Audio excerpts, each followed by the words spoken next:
Assalamualaikum warahmatullahi wabarakatuh. Yang kami hormati Ibu Agustina Wardani selaku dosen pengampu mata kuliah Geologi Teknik. Pada kesempatan kali ini izinkan kami mempresentasikan tugas besar Geologi Teknik dengan tema pentingnya geologi dalam teknik sipil dan mitigasi bencana. Sebelumnya izinkan kami memperkenalkan diri. Kelompok kami terdiri dari dua mahasiswa, saya sendiri Febrianto dengan NPM 24646063 dan rekan saya. Koriba Agus Ramadan dengan NPM 24646064. Baik, untuk selanjutnya pada sesi yang pertama presentasi akan disampaikan oleh rekan saya Mas Koriba Agus. Kami persilakan. Baik, terima kasih Mas Febri atas kesempatannya.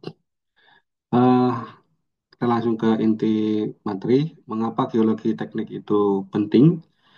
Jadi geologi teknik itu penting dikarenakan di balik setiap proyek teknik sipil yang sukses ada pemahaman mendalam tentang bumi tempat kita berdiri. Geologi teknik menjawab tantangan ini. Adapun poin-poin utama dalam ilmu geologi teknik ya. Yang pertama yaitu kajian geologi, yang kedua aplikasi teknik sipil, yang ketiga manfaat sosial. Kajian geologi ini yang berisi tentang studi tentang batuan, tanah, dan proses geologi atau vulkanisme, tektonisme. Untuk aplikasi teknik sipil sendiri yaitu eh, menganalisa hasil dari kajian tersebut untuk dianalisa antara lain kestabilan lereng, kemudian untuk desain fondasi dan mitigasi risiko geologinya. Kemudian untuk manfaat sosialnya sendiri mendukung keselamatan masyarakat melalui mitigasi bencana seperti gempa bumi, longsor, dan banjir bandang. Definisi geologi teknik yaitu ilmu yang mempelajari aplikasi prinsip-prinsip geologi untuk kepentingan teknik sipil, mitigasi bencana, dan eksplorasi sumber daya alam. Bagaimana geologi teknik ini bisa bekerja? Yang pertama yaitu studi awal. Studi awal ini meliputi penelitian geologi wilayah seperti peta geologi, survei tanah dan batuan dan sebagainya macam. Kemudian menggunakan metode seperti pemetaan, pengambilan sampel dan analisis laboratorium. Yang kedua yaitu analisis data. Dari studi awal itu dapat kita analisis menggunakan software geologi untuk simulasi kestabilan. Kemudian menghitung resiko gempa dan longsor di suatu daerah. Kemudian yang ketiga yaitu implementasi di lapangan. Jadi dari hasil studi awal, analisa data dapat diimplementasikan menjadi rekomendasi lokasi pembangunan yang aman. Kemudian desain struktur tanah, gempa, dan penguatan lereng. Dan komponen utama geologi teknik. Komponen utama geologi teknik ini ada tiga yang mendasari, yaitu pertama mineral dan batuan. Mineral adalah bahan padat anorganik yang terbentuk secara alami, terdiri dari susunan atom yang teratur dan memiliki komposisi kimia tertentu. Contohnya seperti kuarsa, emas, dan pirit. Adapun klasifikasi batuan yaitu ada tiga. Batuan beku itu terbentuk dari pendinginan magma, basal, dan granit. Contohnya, batuan sedimen terbentuk dari pengendapan material, contohnya batu gamping dan batu pasir. Kemudian batuan metamorf terbentuk dari perubahan tekanan dan suhu tinggi, contohnya yaitu marmer dan kuarsit. Di sini saya ada visualisasi terbentuknya siklus terbentuknya batuan. Ya. Gambarnya seperti berikut. Kemudian proses geologi. Yang kedua, komponen utama yang kedua adalah proses geologi. Proses geologi ini ada dua, yaitu proses endogen terbentuk dari dalam bumi. Yang kedua yaitu proses eksogen yang dari luar bumi. Proses endogen terdiri dari tiga, yaitu tektonisme, gerakan lempeng bumi yang menghasilkan sesar, lipatan dan gempa bumi, kemudian vulkanisme, aktivitas magma yang menghasilkan gunung api, orogenisa, proses pembentukan pegunungan melalui tekanan tektonik. Kemudian proses eksogen yaitu pelapukan. Pelapukan sendiri perubahan fisik dan kimia batuan akibat cuaca. Kemudian erosi, pengikisan material oleh air, angin, dan es. Sedimentasi, pengendapan material yang terbawa oleh media seperti air ataupun angin. Kemudian komponen yang ketiga yaitu struktur geologi. Struktur geologi ini ada lipatan, itu terjadi akibat gaya tektonik kompresi, pengaruh terhadap teknik sipil yaitu menentukan stabilitasan lereng, kemudian patahan, contohnya sesar normal, sesar mendatar, risiko potensi pergerakan tanah di sepanjang zona patahan. Kekar, retakan kecil dan batuan dapat mempengaruhi kestabilan batuan saat digunakan sebagai pondasi. Aplikasi geologi teknik dalam proyek sipil.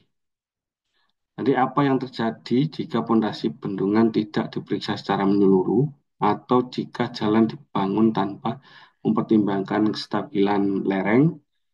Mari kita lihat bagaimana geologi teknik memastikan proyek teknik sipil berjalan lancar dan aman dengan langkah-langkah yang terstruktur. Contohnya di bangunan bendungan.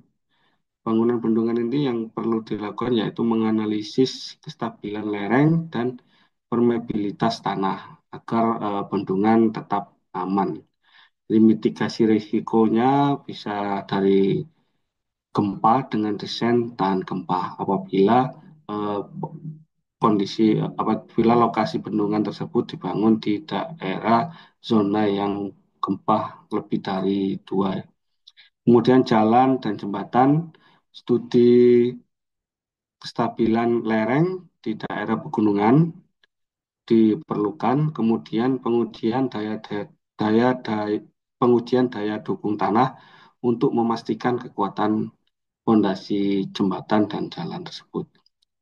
Kemudian terowongan yang harus dilakukan yaitu mengidentifikasi zona lemah dan mendesain penyangganya.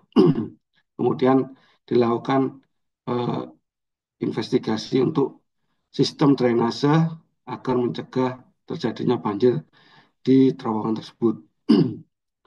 Kemudian untuk bangunan gedung bertingkat, kita harus menggunakan pondasi yang panjang pada struktur tanah lunak dari hasil penyelidikan tanah, yaitu sonder ataupun boring. Kemudian baru bisa kita lakukan desain strukturnya. Jadi apakah gedung tersebut membutuhkan desain tahan gempa ataukah tidak dari penyelidikan tanah terlebih dahulu. Untuk presentasi selanjutnya akan dibawakan oleh rekan saya, yaitu Mas Febrianto. Monggo dilanjut. Baik, terima kasih atas pemaparan pada sesi pertamanya. Dari materi yang telah disampaikan oleh Mas Koriba, materi selanjutnya yang akan saya presentasikan yaitu terkait studi tektonik. Jadi manfaat apa saja yang akan kita dapatkan nanti dari studi tektonik pada bidang keilmuan teknik sipil akan kita bahas pada materi ini. Kami lanjutkan apa yang terjadi di bawah permukaan bumi, gerakan besar lempeng tektonik menciptakan gunung, lembah, dan gempa bumi. Bagaimana kita dapat memanfaatkan pengetahuan ini untuk merancang struktur yang lebih aman. Tiga jenis batas lempeng yang perlu kita ketahui antara lain konvergen, yaitu lempeng bertemu dan membentuk pegunungan atau palung. Divergen, yaitu lempeng bergerak menjauh dan membentuk punggungan tengah samudera. Transform, yaitu lempeng bergerak saling berlawanan arah dan menciptakan patahan. Kemudian, apa dampak pengaruh tektonik pada infrastruktur, yaitu gempa bumi yang disebabkan oleh tumbukan atau pergeseran lempeng. Contohnya zona Wadati Benioff di Indonesia. Kemudian ini berdampak pada kerusakan pada bangunan, jalan maupun jembatan atau eh, tipe-tipe konstruksi atau bangunan lainnya. Selanjutnya lipatan dan patahan. Lipatan yaitu deformasi batuan yang membentuk anticline dan syncline. Kemudian patahan yaitu gerakan sepanjang garis retakan yang menyebabkan keruntuhan struktur. Selanjutnya vulkanisme, yaitu aktivitas magma yang terkait dengan zona subduksi dan dampaknya pada risiko lahar dan abu vulkanik. Studi kasus tektonik di Indonesia, fenomena yang dapat kita temui pada zona subduksi Sumatera Jawa, yaitu tumbukan lempeng Indo-Australia dengan Eurasia. Ini menciptakan gunung berapi, yaitu Gunung Merapi, Krakatau, dan gempa besar Aceh 2024. Kemudian sesar Sumatera, sesar mendatar di Pulau Sumatera yang sering memicu gempa dangkal. Pentingnya studi tektonik, memahami potensi resiko geologi pada wilayah rawan bencana, dan panduan untuk memitigasi bencana dan desain infrastruktur. Implikasi studi tektonik untuk teknik sipil, yaitu pemilihan lokasi proyek. Hal ini dapat menghindari zona patahan aktif dan area rawan likuifaksi. Kemudian, desain bangunan tahan gempa. Ini juga kebutuhan material fleksibel dan fondasi tahan getaran untuk meminimalisir eh, adanya dampak-dampak dari gempa. Kemudian, infrastruktur di zona vulkanik, perencanaan drainase lahar, dan mitigasi abu vulkanik. Selanjutnya, peranan geologi teknik dalam mitigasi bencana. Tahukah Anda, setiap tahun Indonesia menghadapi lebih dari 4.000 gempa bumi dan puluhan bencana longsor. Bagaimana kita bisa meminimalkan kerugian akibat bencana ini? Beberapa hal yang perlu kita lakukan secara sistematis, yaitu identifikasi risiko bencana, meliputi gempa bumi dengan mengidentifikasi zona subduksi dan patahan aktif. Contoh yang banyak kita temui di Sumatera dan Jawa. Kemudian longsor, lereng curam dengan batuan lemah sering terjadi di wilayah pegunungan, dan banjir, daerah cekungan dengan sedimentasi tinggi dan curah hujan yang besar. Kemudian perencanaan berbasis risiko. Zonasi, lakukan zonasi risiko bencana untuk panduan lokasi proyek desain struktur. Gempa, pondasi fleksibel dan struktur tahan gempa, longsor, dinding penahan tanah dan drainase lereng, banjir, tanggul, dan sistem pengendalian aliran air. Kemudian solusi mitigasi. Kejadian gempa, yaitu bangunan tahan gempa dan sistem peringatan dini. Untuk longsor, rehabilitasi lereng dan vegetasi pelindung, dan banjir, kanal drainase dan pengelolaan daerah aliran sungai. Kemudian pentingnya skala waktu geologi. Bayangkan apa yang kita lihat di permukaan bumi hari ini adalah hasil dari proses yang berlangsung selama jutaan tahun. Bagaimana memahami skala waktu ini membantu kita merencanakan masa depan. Skala waktu geologi. Geologi menggunakan skala waktu dalam ribuan hingga miliaran tahun untuk memahami evolusi bumi. Contoh, pergerakan lempeng hanya beberapa sentimeter per tahun, tetapi dampaknya terlihat dalam jutaan tahun. Prediksi fenomena alam. Dengan memahami pola geologi masa lalu, kita dapat memprediksi fenomena seperti erupsi gunung api, gempa bumi, dan pergerakan tanah. Contohnya, zona subduksi di Indonesia telah aktif selama jutaan tahun, sehingga gempa besar dapat diprediksi berdasarkan pola sejarah. Perubahan geologi dan perencanaan teknis sipil. Proses seperti sedimentasi, erosi, dan pembentukan pegunungan memengaruhi lokasi infrastruktur. Contohnya, wilayah yang dulunya stabil secara geologi bisa menjadi rawan karena aktivitas tektonik atau perubahan iklim dalam skala waktu panjang.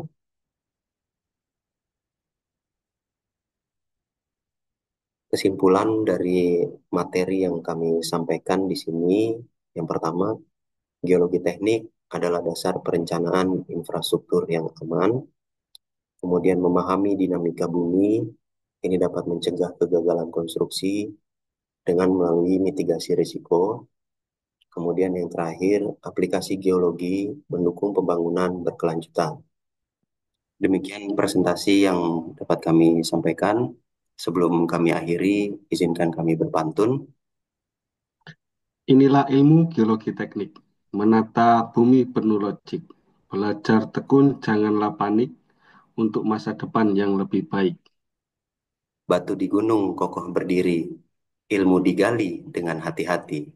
Cukup sekian dari kami, semoga bermanfaat untuk hari ini. Wassalamualaikum Wassalamualaikum warahmatullahi warahmatullahi wabarakatuh. wabarakatuh.